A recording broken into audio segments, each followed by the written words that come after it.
Hello दोस्तों, आप सभी को मेरा नमस्कार। मेरा नाम है सतेंद्र सिंह। तो आज हम देखेंगे 2024 के सीटेट के मैथ के सारे क्वेश्चन पेपर 1 के, कैसे हम कम से कम समय में और बिल्कुल सही आंसर लगाएं। तो देखते हैं क्वेश्चन को। क्वेश्चन में कहा क्या है, कौन सा कथन सत्य है। एक दोनों है, भाज्य व अभाज्य। एक न तो भाज्य है न अभाज्य है। एक एक भाज्य संख्या है, एक एक अभाज्य संख्या है। तो प्राइम नंबर्स अभाज्य संख्या के ऊपर मैंने एक फुल वीडियो डाली हुई है, प्लेलिस्ट में आप जाएंगे आपको पूरा वीडियो मिल जाएगा। उसमें प्राइम नंबर से रिलेटेड सारे कंटेंट आपको मिलेंगे। आप कोई भी गवर्नमेंट जॉब की तैयारी कर रहे हो, सारे कंटेंट आपको प्राइम नंबर से रिलेटेड आपको वहां पे मिलेंगे। तो समझते हैं भाज्य और अभाज्य संख्या होती क्या है। भाज्य संख्या को कंपोजिट नंबर बोलते हैं, अभाज्य संख्या को प्राइम नंबर बोलते हैं। भाज्य संख्या क्या होती है, जिसके 2 से अधिक फैक्टर बन जाए, और अभाज्य संख्या जिसके सिर्फ 2 फैक्टर बने। एग्जाम्पल से समझते हैं, जैसे 6 हो गया, 6 1 से भी भाग हो जाएगा, 2 से भी भाग हो जाएगा, 3 से भाग हो जाएगा, 6 से भाग हो जाएगा। तो इसके आप देखेंगे 4 फैक्टर बन गए, 2 से ज्यादा फैक्टर बन गए, तो ये हमारा कंपोजिट नंबर हो गया। आप इसे ऐसे भी समझ सकते हैं, जो संख्या 1 से और अपने आप के सिवा किसी और संख्याओं से भी भाग होते हैं वो हमारे कंपोजिट नंबर होते हैं, भाज्य संख्या होती है। और अभाज्य संख्या क्या होती है, जो सिर्फ 1 से और अपने आप से भाग हो। तो आपको 2 कॉन्सेप्ट समझ लेते हैं। जिसके सिर्फ 2 फैक्टर बने वो हमारा प्राइम नंबर है, अभाज्य संख्या है। जिसके 2 से ज्यादा फैक्टर बन जाए वो हमारा कंपोजिट नंबर है, भाज्य संख्या है। अब बात आती है एक क्या है। एक हमारा ना तो कंपोजिट नंबर है ना हमारा प्राइम नंबर है। वो क्यों? क्योंकि हमने जाना जिसके 2 फैक्टर होते हैं वो प्राइम नंबर होते हैं, जिनके 2 से ज्यादा फैक्टर होते हैं वो हमारे कंपोजिट नंबर होते हैं। लेकिन एक ऐसी संख्या है जिसका एक ही फैक्टर होता है, एक सिर्फ 1 से भाग होगा और किसी से भाग नहीं होगा। 1 और 0 ऐसी हमारी संख्या है जो अपने आप से ही भाग होती हैं। तो कभी 0 पूछ ले या 1 पूछ ले तो वो ऐसे नंबर है दोनों जो ना तो कंपोजिट है ना प्राइम है। यहाँ पे 1 पूछा है, अगले पेपर में 0 भी पूछ सकते हैं आपसे। प्राइम नंबर क्या है ये एक बार और देख लेते हैं। 2 हो गया, ये सिर्फ 1 और 2 से भाग होगा, 2 ही फैक्टर बनेंगे इसके। 3 भी हो गया, 4 हमारा कंपोजिट हो गया, 5 हमारा प्राइम हो गया, 6 कंपोजिट हो गया, 7 प्राइम हो गया, 8 कंपोजिट हो गया। इससे आपका छोटा सा कॉन्सेप्ट और क्लियर करना था। तो आपसे ये भी पूछा जा सकता है कि कौन सी ऐसी संख्या है जो अभाज्य भी है और सम संख्या भी है। तो 2 हो जाएगा हमारा आंसर। 2 हमारी सम संख्या भी है और अभाज्य संख्या भी है। सबसे छोटा प्राइम नंबर वो भी 2 ही है हमारा। सबसे छोटा कंपोजिट नंबर वो 4 है हमारा। इनमें से क्वेश्चन पूछे जा सकते हैं। तो भाइयों देखते हैं दूसरा क्वेश्चन। यहाँ पे क्वेश्चन में कहा क्या है, 2 से ही 2/3 समकोण हो, यानी कि राइट एंगल ट्रायंगल में डिग्रियों की संख्या कितनी है। तो सबसे पहले हम क्या करेंगे, जो हमें समकोण दे रखा है, जो हमें फ्रैक्शन दे रखी है, इस फ्रैक्शन को हम सिंपल फ्रैक्शन बनाएंगे। जो हमें ये मिश्रित भिन्न दे रखी है इसे सरल भिन्न बनाएंगे। सरल कैसे बनाते हैं, इससे इसकी मल्टीप्लाई करते हैं, 3 दूनी 6, ऊपर वाले को जोड़ते हैं, 6 और 2 8, बट्टे में हो गया 3। अब हमसे पूछा क्या है, राइट एंगल में डिग्रियों की संख्या। राइट एंगल हमारा होता है 90 डिग्री का, इंटू 90। 3 से इसे काटेंगे 30 बार कट जाएगा, इसकी मल्टीप्लाई करेंगे 240 आ गया। तो ऑप्शन ए हमारा बिल्कुल सही हो गया। तो भाइयों देखते हैं इस क्वेश्चन को। क्वेश्चन में कहा क्या है, एक खालिस्तान सदैव समबहुभुज होता है, इनमें से क्या हमारा रेगुलर पॉलीगन, ये हमसे पूछा है। तो यहाँ पे हमको दिया है पंचभुज। पंचभुज का मतलब होता है कोई भी ऐसी आकृति जो 5 भुजाओं से घिरी हुई हो। लेकिन इसने ये नहीं कहा कि वो 5 भुजाएं सम है हमारी, मतलब कि बराबर कोई नहीं है, कोई बड़ी भी हो सकती है, कोई भी छोटी हो सकती है। तो ये हमारा आंसर नहीं होगा। ये हमारा व्रत हो गया। व्रत में भी हमारी समान भुजा नहीं होती, एक हमारा डायमीटर होता है, उससे हम कितनी भी चीज बढ़ा या घटा सकते हैं। तो व्रत भी हमारा आंसर नहीं होगा। इसके बाद आ गया हमारा वर्ग, स्क्वायर। स्क्वायर में क्या होता है, हमारी चारों साइडें इक्वल होती हैं, सारे हमारे एंगल भी इक्वल होते हैं, 90 डिग्री के एंगल होते हैं। तो वर्ग में हमारी सारी समान भुजाएं होती हैं, उनके सारे एंगल हमारे बराबर होते हैं। तो यही हमारा आंसर हो जाएगा। समद्विबाहु त्रिभुज, इसमें भी हमारी 2 समान भुजाएं होती है, एक नहीं होती। तो ये भी हमारा आंसर नहीं होगा। तो भाइयों देखते हैं नेक्स्ट क्वेश्चन। पार्सल भेजने की दर नीचे है। पार्सल का भार 50 ग्राम या उससे कम 15 रुपए। प्रत्येक अतिरिक्त 50 ग्राम के लिए 7 रुपए। पार्सल का भार 350 ग्राम है। दरों की राशि का चुनाव कीजिए। तो यहाँ हमारे पास जो पार्सल है 350 ग्राम का है। क्वेश्चन में क्या कहा है, पार्सल का भार 50 ग्राम या उससे कम है। 50 ग्राम या उससे कम है, उसका रेट है 15 रुपए। 50 ग्राम के हमने 15 रुपए दे दिए। अब हमारे पास कितने ग्राम बचा, 350 में से 50 घटा देंगे, 300 ग्राम बचा। उसके बाद क्वेश्चन में क्या कहा है, जो अब हमें चार्ज देना है 50 ग्राम पे 7 रुपए देना है। हमारे पास टोटल 300 ग्राम बचे, इसको 50 से भाग दे लेंगे आप, ये कट जाएगा हमारा 6 बार। तो 6 बार हमें 50-50 ग्राम के हिसाब से रेट देना पड़ेगा। रेट क्या है हमारा, 7 रुपए। ये हो गया 42। तो 50 ग्राम या उससे कम के लिए हमने 15 रुपए दिए, और जो अतिरिक्त हमारे 300 ग्राम बचे थे वो हमने 50 ग्राम की दर से 7 रुपए के हिसाब से 42 रुपए दिए। उसके टोटल इन दोनों को हम ऐड कर लेंगे, 57 रुपए हो जाएंगे। ऑप्शन डी हमारा बिल्कुल सही हो गया। तो भाइयों देखते हैं अगला क्वेश्चन। कोई लड़की, उसने एक पासे को 10 बार उछाला और ये हमें परिणाम प्राप्त हुए। अब यहाँ हमसे क्वेश्चन पूछा अधिकतम संख्या कौन सी हमें प्राप्त हुई, यहाँ पे कौन सा नंबर हमें सबसे ज्यादा प्राप्त हुआ। यहाँ पे तो आप देखेंगे 6 2 बार है, 3 3 बार है, तो 3 सबसे ज्यादा है। तो ऑप्शन बी हमारा बिल्कुल सही हो गया। तो भाइयों देखते हैं इस क्वेश्चन को। क्वेश्चन में कहा क्या है 25,454 प्राप्त करने के लिए 9,909, 9,099 और 9,009 के योगों में से क्या घटाएं। मतलब 3 नंबर हमें दे रखे हैं, इनको जोड़ के उसमें से ऐसा क्या घटाएं कि हमें ये नंबर प्राप्त हो जाए। तो अब इसका बिल्कुल सिंपल मेथड है, इसको आप जोड़ लेंगे, उसमें से इसे घटा देंगे, हमारा आंसर आ जाएगा। लेकिन एग्जाम में आपको बिल्कुल भी ऐसे नहीं करना, आपको टाइम बचाना है। तो इस टाइप के क्वेश्चन हमारे यूनिट डिजिट से रिलेटेड क्वेश्चन होते हैं। तो यूनिट डिजिट की वीडियो आपको प्लेलिस्ट में मिल जाएगी और वो वीडियो आपका कैलकुलेशन में बहुत सारा टाइम बचाएगी। तो यहाँ आपको क्या करना है, इन तीनों नौ को आप जोड़ेंगे तो 27 आ जाएगा। अब इस संख्या का भी हम यूनिट डिजिट ले लेंगे 4, 7 में से 4 गया तो 3, तो हमारा आंसर वो होगा जिसका यूनिट डिजिट 3 होगा। तो यहाँ पे यूनिट डिजिट 3 सिर्फ एक नंबर में, ऑप्शन बी हमारा बिल्कुल सही हो गया। तो आपको यहाँ पे इतनी लंबी यहाँ पे जमा नहीं करनी पड़ी, उस जमा में से इसको घटाना नहीं पड़ा, आपने सेकंडों में उसका आंसर लगा दिया। आपको क्या करना पड़ा, जो हमारा इकाई का अंक है सिर्फ हमने उसकी जमा की, 27 आ गया। यहाँ पे हमें इकाई का अंक चाहिए सिर्फ, और यहाँ से भी हम इकाई का अंक लेंगे जो हमें घटाना है। 7 में से 4 घटेगा तो 3 आ जाएगा। तो यहाँ पे कोई और ऑप्शन ऐसा नहीं है जिसमें लास्ट में 3 आ रहा हो। आप इसको जोड़ के उसमें से इसको घटा के देख लेना, यही हमारा आंसर होगा। तो एग्जाम में हमें ऐसे टाइम बचाना है। तो भाई देखते हैं अगला question. 1 millimetre is same as, 1 millimetre किसके बराबर होता है। तो यहाँ पे सारी यूनिट आपको याद होनी चाहिए, किसी भी एग्जाम में ये पूछी जाती है। तो सबसे बड़ी यूनिट होती है हमारी किलोमीटर, फिर हेक्टोमीटर, फिर डेकामीटर, फिर उससे छोटी होती है मीटर। मीटर से छोटी होगी डेसीमीटर, फिर सेंटीमीटर, फिर मिलीमीटर। अब आपको करना क्या है, अगर बड़ी यूनिट से छोटी यूनिट की तरफ जा रहे हैं तो किलो से अगर हेक्टो में जाएंगे तो 10 से मल्टीप्लाई कर देंगे। किलो से अगर डेका में जाएंगे तो 2 बार 10 की मल्टीप्लाई हो जाएगी, मतलब 100 से मल्टीप्लाई कर देंगे। किलो से ही अगर मीटर की तरफ हमें जाना है तो 1 2 3 बार 10 की मल्टीप्लाई होगी, मतलब 1000 से मल्टीप्लाई करेंगे। ऐसी बड़ी यूनिट से छोटी यूनिट की तरफ जितनी बार जाएंगे उतनी बार 10 से मल्टीप्लाई हो जाएगी। और छोटी यूनिट से अगर बड़ी यूनिट की तरफ अगर जाएंगे, मिलीमीटर सबसे छोटी यूनिट है, किलोमीटर हमारी सबसे बड़ी यूनिट है। क्वेश्चन में कुछ भी आपसे पूछा जा सकता है। तो मिलीमीटर से अगर सेंटीमीटर की तरफ हम जाएंगे तो 10 से भाग करेंगे। इधर हम 10 से मल्टीप्लाई कर रहे थे, ऊपर से नीचे आ रहे थे, नीचे से ऊपर जाएंगे तो 10 से भाग देंगे। अगर 1 मिलीमीटर में पूछा जाए कि कितने डेसीमीटर होते हैं तो हम 100 से भाग देंगे, 2 बार 10 आ जाएगा तो 100 से भाग देंगे। और हमसे मीटर पूछा जाए तो हम 1000 से भाग देंगे, 1 10 2 10 3 10। तो क्वेश्चन में हमसे क्या कहा, 1 मिलीमीटर। तो 1 मिलीमीटर हमारा किसका इक्वल होगा इसमें से, तो 1 मिलीमीटर इक्वल टू, अगर हमें सेंटीमीटर चाहिए तो 10 से भाग देंगे तो 0.1 सेंटीमीटर हो गया। 1 मिलीमीटर इक्वल टू, अगर हम डेसीमीटर से देखें तो 100 से भाग देना पड़ेगा तो 0.01 डेसीमीटर। 1 मिलीमीटर इक्वल टू, अगर हम मीटर से कंपैरिजन करें तो 1000 से भाग देना पड़ेगा तो 0.001 मीटर।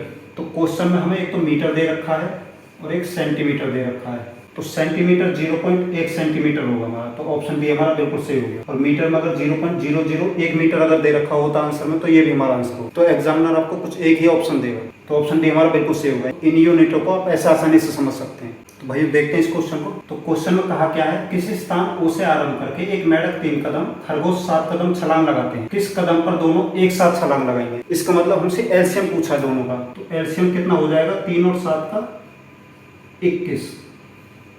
तो यहाँ पे जो हमारा आंसर होगा वो ऐसी संख्या होगी जो 21 से पूरा भाग हो जाएगी, क्योंकि हर 21 कदम के बाद वो दोनों एक साथ मिलेंगे, हर 21 कदम के बाद वो दोबारा एक साथ मिलेंगे। तो आपको क्या करना है, 21 से आपको भाग नहीं देना है। आपको पता है कि 21 3 और 7 के मल्टीप्लाई से बना है, तो जो हमारा आंसर होगा वो 3 और 7 दोनों से भाग होना चाहिए। 3 से भाग होने का डिविजिबिलिटी रूल क्या है कि जो नंबर का सम है वो 3 से भाग होना चाहिए। 4 और 3 7 और 3 10, 10 3 से भाग नहीं होगा, तो ये हमारा आंसर नहीं हो सकता। 3 और 5 8 और 4 12, ये 3 से भाग हो सकता है। अब 7 से चेक करते हैं, 7 पंजे 35, 4 नहीं होगा, तो ये भी हमारा भाग नहीं होगा। अब इसे 3 से चेक करते हैं, 7 और 3 10 और 1 11, 11 3 से भाग नहीं होगा, ये भी हमारा आंसर नहीं है। 3 और 7 10 और 8 18, 18 3 से भाग हो जाएगा। 7 से चेक करते हैं, 7 पंजे 35, 28 बचे, 7 चौक 28, ये हमारा 7 से पूरा भाग हो जाएगा, तो यही हमारा आंसर है। तो ऑप्शन बी हमारा बिल्कुल सही हो गया। तो भाइयों एक और इम्पोर्टेंट क्वेश्चन आपके सामने, इस टाइप का क्वेश्चन बार बार आपसे पूछा जाता है। तो कभी भी कोई आपको नंबर दे रखा है और आपसे पूछा जाए इसमें से कितने पैकेट बनाए जा सकते हैं, कितने पार्ट में इसे डिवाइड किया जा सकता है, तो आपको क्या करना है, जो आपको पहले नंबर दे रखा है आप उसे लिख लेंगे। 2 7 14 और 1 15/2, 15/2 केजी नमक से 1/12 केजी नमक के कितने, अगर कितने पूछा जाए कितने, तो आप क्या करेंगे, इस नंबर में जो अगली संख्या हमें दे रखी है उसको मल्टीप्लाई करना है उल्टी करके। 1/12 है, इसे 12/1 कर देंगे। तो कभी भी हमसे कितना पूछ जाए तो पहली संख्या हमारी वैसी ही रहेगी, जो दूसरा हमें नंबर दे रखा है उसे पलट कर रख देंगे मल्टीप्लाई में। 2 से इसे काट देंगे, 6 बार कट जाएगा, 15 6 90 हो गया। तो 7.5 किलो नमक में 1/12 किलो के हमारे 90 पैकेट बन जाएंगे। तो ऑप्शन डी हमारा बिल्कुल सही हो गया। तो कभी भी कितने का केस आ जाए, जो हमारी अगली संख्या होती है उसको पलट के मल्टीप्लाई कर देंगे, हमारा आंसर आ जाएगा। तो भाइयों एक और क्वेश्चन बिल्कुल सिंपल है क्वेश्चन। इसमें आपको मल्टीप्लाई और डिवाइड करना है। इस नंबर से इसकी मल्टीप्लाई करेंगे 3 पंजे 15 पॉइंट 50 25 और 1 26, 5 दूनी 10 और 2 12 हो गया। जब माइनस का साइन है 5 से 35 को भाग देंगे 7 बार भाग जाएगा, माइनस का साइन 3 से इसे मल्टीप्लाई करेंगे 3 पंजे 15, 18 3 54 और 1 55, एक नंबर से पहले पॉइंट आ जाएगा। अब हमको पता है कि माइनस माइनस की संख्या आपस में जुड़ जाती है, तो 55 और 7 62.5 हो गया। यह हमें माइनस करना है। 5 में से 5 गया तो 0 पॉइंट, 6 में से 2 गया तो 4, 12 में से 6 गया तो 6।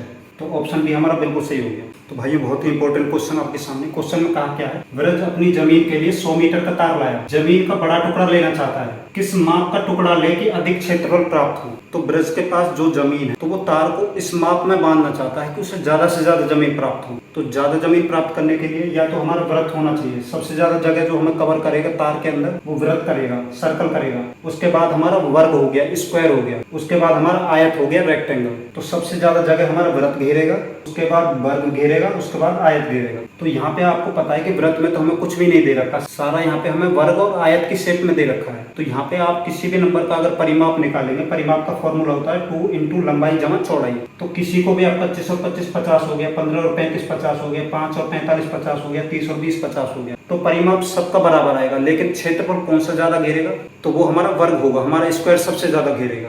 तो इसको क्लियर करते हैं कि होता है नहीं होता। 25 और 25 की मल्टीप्लाई करेंगे 625 हो गया। 15 से 35 की मल्टीप्लाई करेंगे 15 पंजे 75, हासिल 7 बचा, 15 3 45 और 7 52 हो गया। इसकी मल्टीप्लाई करेंगे 50 25, 5 चौक 20 और 2 22 हो गया। 30 की और इसकी मल्टीप्लाई करेंगे तो 600 हो गया। तो यहाँ पे आप देखेंगे तो 625 सबसे बड़ा है, तो सबसे ज्यादा जगह घेरी हमारी 625 ने। और ये आप देखेंगे तो दोनों 25 मीटर है, जिसमें भुजा बराबर होती है वो हमारा वर्ग होता है, हमारा स्क्वायर होता है। तो सबसे ज्यादा जगह हमारा वर्ग ही घेरेगा, स्क्वायर ही घेरेगा। तो कभी भी इस टाइप का क्वेश्चन आ जाए, आपको करना क्या है, उसकी मल्टीप्लाई करनी है। मल्टीप्लाई करके देखेंगे जो सबसे ज्यादा है वही सबसे ज्यादा जगह घेरेगा और वही हमारा आंसर हो जाएगा। तो ऑप्शन ए हमारा बिल्कुल सही हो गया। तो अगले क्वेश्चन में क्या कहा है, एक संख्या में 8 जोड़ दिया जाए तो वह दुगनी हो जाती है, वह संख्या क्या है। तो इसको आप दो तरह से कर सकते हैं। आपको जो ऑप्शन दे रखे हैं उसमें आप 8 जोड़ेंगे और देखेंगे कि वो 8 का दुगना है या नहीं है। 6 में 8 जोड़ेंगे 14, 14 8 का दुगना नहीं है। 12 में 8 जोड़ेंगे 20, 20 8 का दुगना नहीं है। 8 में 8 जोड़ेंगे 16, 16 8 का दुगना है। 16 में 8 जोड़ेंगे 24 हो जाएगा, 24 8 का दुगना नहीं है। और इसका दूसरा कॉन्सेप्ट ये है, कोई भी नंबर खुद में जुड़ेगा तभी वो खुद का दुगना होगा। यहाँ पे 8 पूछा है तो 8 का दुगना, उसमें अगर हम 8 जोड़ेंगे तो 8 ही होगा। यहाँ पे 12 होता तो 12 का दुगना 12 उसमें जोड़ते तो दुगना बनता। 16 होता तो उसमें 16 जोड़ते। तो जो हमें नंबर दे रखा है उसमें ही उतना ही नंबर हम जोड़ेंगे तो हमें दुगना मिलेगा। तो इस क्वेश्चन में क्या कहा है, किसकी लागत सबसे कम है, 750 रुपए पर आइटम, 7.5 दर्जन है। तो यहाँ पे अगर आप देख रहे हैं तो 75 ही नंबर है, जो भी नंबर है 75, उसमें या तो पॉइंट लग रहा है या उसमें 0 लग दिया है। तो 75 हमारे पास यहाँ पे एक कॉमन नंबर हो गया। तो 75 का हम स्क्वायर निकाल लेंगे डायरेक्ट, इनकी हम मल्टीप्लाई करेंगे, उसमें हमें ज्यादा टाइम लगेगा, हम इसका स्क्वायर निकाल लेंगे। और किसी भी नंबर का इकाई का अंक अगर हमारा 5 होता तो उसका स्क्वायर हम कैसे निकालते हैं, 5 का स्क्वायर हो गया 25, और जो ये नंबर है इससे अगले नंबर से इसकी मल्टीप्लाई हो जाएगी, 7 2 56 हो गया। तो 5625 हो गया। तो 750 पर आइटम हमें 7.5 दर्जन। तो 0 से हमारी ये पॉइंट कट जाएगा, 75 का हमारा स्क्वायर ये आ गया। और इसको दर्जन बनाने के लिए 12 से मल्टीप्लाई करना पड़ेगा। अब दूसरे को देखते हैं, यहाँ पे हम मल्टीप्लाई करेंगे तो 5625 आ जाएगा। अब यहाँ पे 2 नंबर से पहले पॉइंट है तो 56.25 हो जाएगा। और ये 75 दर्जन है, तो यहाँ भी हमारे 12 से मल्टीप्लाई हो जाएगी दर्जन के लिए। तीसरा देख लेते हैं 750 और 75, तो इनकी मल्टीप्लाई करके 5625 आ जाएगा। यहाँ पे एक 0 एक्स्ट्रा है तो यहाँ पे एक 0 आ जाएगी। और लास्ट वाले को देख लेते हैं, इनकी मल्टीप्लाई करके 5625 आएगा।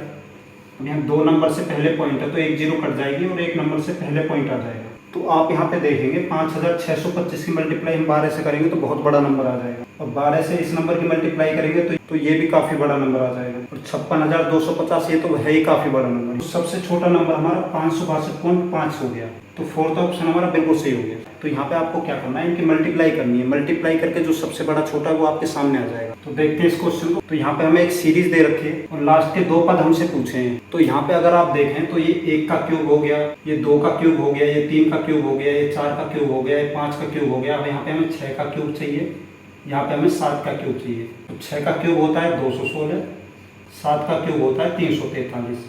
तो ऑप्शन सी हमारा बिल्कुल सही हो गया। तो कम से कम आपको 20 तक के क्यूब आपको याद होने चाहिए। तो भाइयों देखते हैं next question, sum of all triangles. तो किसी भी ट्राइंगल का सम कितना होता है। तो ये हमारा ट्राइंगल हो गया, हर कोण हमारा 60 डिग्री का होता है। अगर इन तीनों को जोड़ेंगे तो 180 डिग्री हो जाएगा। तो ऑप्शन ए हमारा बिल्कुल सही हो गया। तो त्रिभुज के तीनों कोनों का योग होता है 180 डिग्री। तो भाइयों देखते हैं इस क्वेश्चन में क्या कहा है कि कक्षा 2 में एक टीचर ने एक क्वेश्चन दिया बच्चों को, 182 में से 67 घटाने को कहा बच्चे से। को हल करवाते हुए एक अध्यापिका ने स्पष्ट किया हमें 7 को 2 से घटाना है और 2 7 से छोटा होता है, इसलिए हमें 8 से उधार लेना पड़ेगा, तब हम 12 में से 7 को घटा पाएंगे। एक बच्चे ने अध्यापिका से पूछा, मैडम हम 8 से उधार क्यों ले रहे हैं, उधार लेना अच्छा नहीं होता। इस परिस्थिति में अध्यापक को क्या करना चाहिए। अब इसमें पहला ऑप्शन क्या है कि अध्यापिका को बच्चे को कहना चाहिए कि घटाव की कलन विधि सीखने पर ध्यान दें। तो कोई भी टीचर बच्चे से ये नहीं कहेगा कि आप इस चीज़ पर ध्यान दो, आप ये मत पूछो हमसे कि उधार क्यों लेते क्यों नहीं लेते, आप अपनी चीज़ पर ध्यान दो, ऐसे आप बिल्कुल नहीं बोलेंगे। दूसरा ऑप्शन देखते हैं, अध्यापिका को बच्चे के प्रश्न को नज़रअंदाज करके अपना काम जारी रखना चाहिए। तो ऐसे आपको कभी भी नहीं करना, बच्चे को नज़रअंदाज आपको कभी भी नहीं करना। जो बच्चे ने पूछा है आपको उसका आंसर देना है। अध्यापिका को बच्चे को डांट कर बैठा देना चाहिए, आपको कभी भी ऐसा नहीं करना, बच्चे को कभी भी नहीं डांटना। इससे क्या होगा, बच्चा अगली बार आपसे पूछने में भी डरेगा। लास्ट ऑप्शन देखते हैं, अध्यापिका को उधार शब्द को बदलकर पूर्ण समूहीकरण का उपयोग करना चाहिए और पुनः समूहीकरण की प्रक्रिया दिखानी चाहिए। तो यही हमारा आंसर हो जाएगा ऑप्शन बी। मैडम को उधार शब्द का उपयोग नहीं करना, पूर्ण समूहीकरण का उपयोग करना है और उसकी प्रक्रिया बच्चों को समझानी है। ये 2 छोटा होता है 7 बड़ा होता है, तो हम 2 में से 7 को नहीं घटा पाएंगे, तो 8 से हम एक कैरी ले लेंगे। ये पुनः समूहीकरण होता है, तो ये प्रोसेस टीचर बच्चों को समझाएगा। उधार लेने की प्रक्रिया ऐसे आप नहीं समझेंगे। तो नेक्स्ट क्वेश्चन देखते हैं। क्वेश्चन में कहा गया है कक्षा 3 के विद्यार्थी के लिए 26 गुना 5 को इस प्रकार हल कराया गया। तो बच्चे ने 26 को 5 से हल करके 10 30 लिख दिया आंसर। तो निम्न में से क्या दोहराना इस भ्रांति को सुधारने के लिए उपयुक्त होगा। तो हमको पता है बच्चे ने गलती की है, तो हम इसको सुधारने के लिए क्या कर सकते हैं। पहाड़ों का प्रत्यक्ष स्मरण, रिकॉलिंग मल्टीप्लिकेशन टेबल, मतलब जो हम टेबल सिखाते हैं बच्चों को बार बार रिपीट करके सिखाना। तो ये तो हमें यहाँ पे कन्फर्म है कि बच्चे को टेबल तो आती है, क्योंकि उसने 5 छंग 30 कर लिया है, 5 दूनी 10 कर लिया, तो बच्चे पे टेबल आती है, तो ये हमारा आंसर नहीं होगा। एकैकिक संगति, 1-to-1 करस्पॉन्डेंस, तो यहाँ पे बच्चे ने 1 के साथ 1 की मल्टीप्लाई सही की है, उसमें कोई गलती उसने नहीं की है। 5 से 6 की मल्टीप्लाई की है 30 की है, 5 से 2 की मल्टीप्लाई की है 10 की है, तो यहाँ भी गलती नहीं की उसने। एक अंक की एक अंक से गुना, तो यहाँ भी उसने गड़बड़ नहीं की है, जिस अंक से गुना की है वो ठीक की है।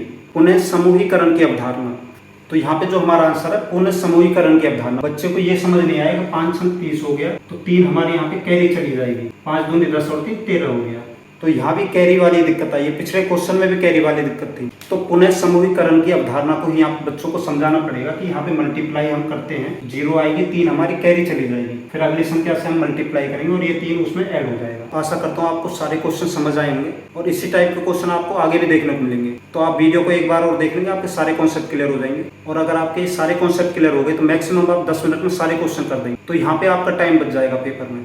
Thank you.